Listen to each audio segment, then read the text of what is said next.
جو لوگ غیب پر ایمان لاتے ہیں اور نماز کو قائم رکھتے ہیں اور ہمارے دیے ہوئے مال میں سے خرچ کرتے ہیں، اور جو لوگ ایمان لاتے ہیں اس پر جو آپ کے طرف اتارا گیا اور جو آپ سے پہلے اتارا گیا، اور وہ آخرت پر بھی یقین رکھتے ہیں، یہی لوگ اپنے رب کی طرف سے ہدایت پر ہیں اور یہی لوگ فلاح اور نجات پانے والے ہیں۔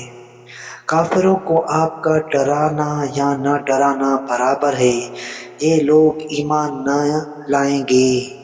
اللہ تعالیٰ نے ان کے دلوں پر اور ان کے کانوں پر مہر کر دیا ہے اور ان کے آنکھوں پر پردہ ہے اور ان کے لیے بڑا عذاب ہے۔ بعض لوگ کہتے ہیں کہ ہم اللہ تعالیٰ پر اور قیامت کے دن پر ایمان رکھتے ہیں، لیکن در حقیقت وہ ایمان والے نہیں ہیں۔ وہ اللہ تعالیٰ کو اور ایمان والوں کو دھوکہ دیتے ہیں، لیکن دراصل وہ خود اپنے آپ کو دھوکہ دے رہے ہیں مگر سمجھتے نہیں۔ ان کے دلوں میں بیماری تھی، اللہ تعالیٰ نے انہیں بیماری میں مزید بڑھا دیا اور ان کے جھوٹ کی وجہ سے ان کے لیے دردناک عذاب ہے۔ اور جب ان سے کہا جاتا ہے کہ زمین میں فساد نہ کرو تو وہ جواب دیتے ہیں کہ ہم تو صرف اصلاح کرنے والے ہیں۔ خبردار ہو، یقیناً یہی لوگ فساد کرنے والے ہیں لیکن شعور سمجھ نہیں رکھتے۔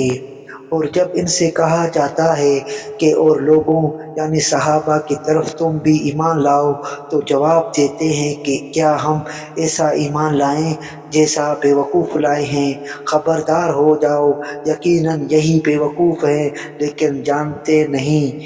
اور جب ایمان والوں سے ملتے ہیں تو کہتے ہیں کہ ہم بھی ایمان والے ہیں، اور جب اپنے بڑوں کے پاس جاتے ہیں تو کہتے ہیں کہ ہم تو تمہارے ساتھ ہیں، ہم تو ان سے صرف مذاق کرتے ہیں۔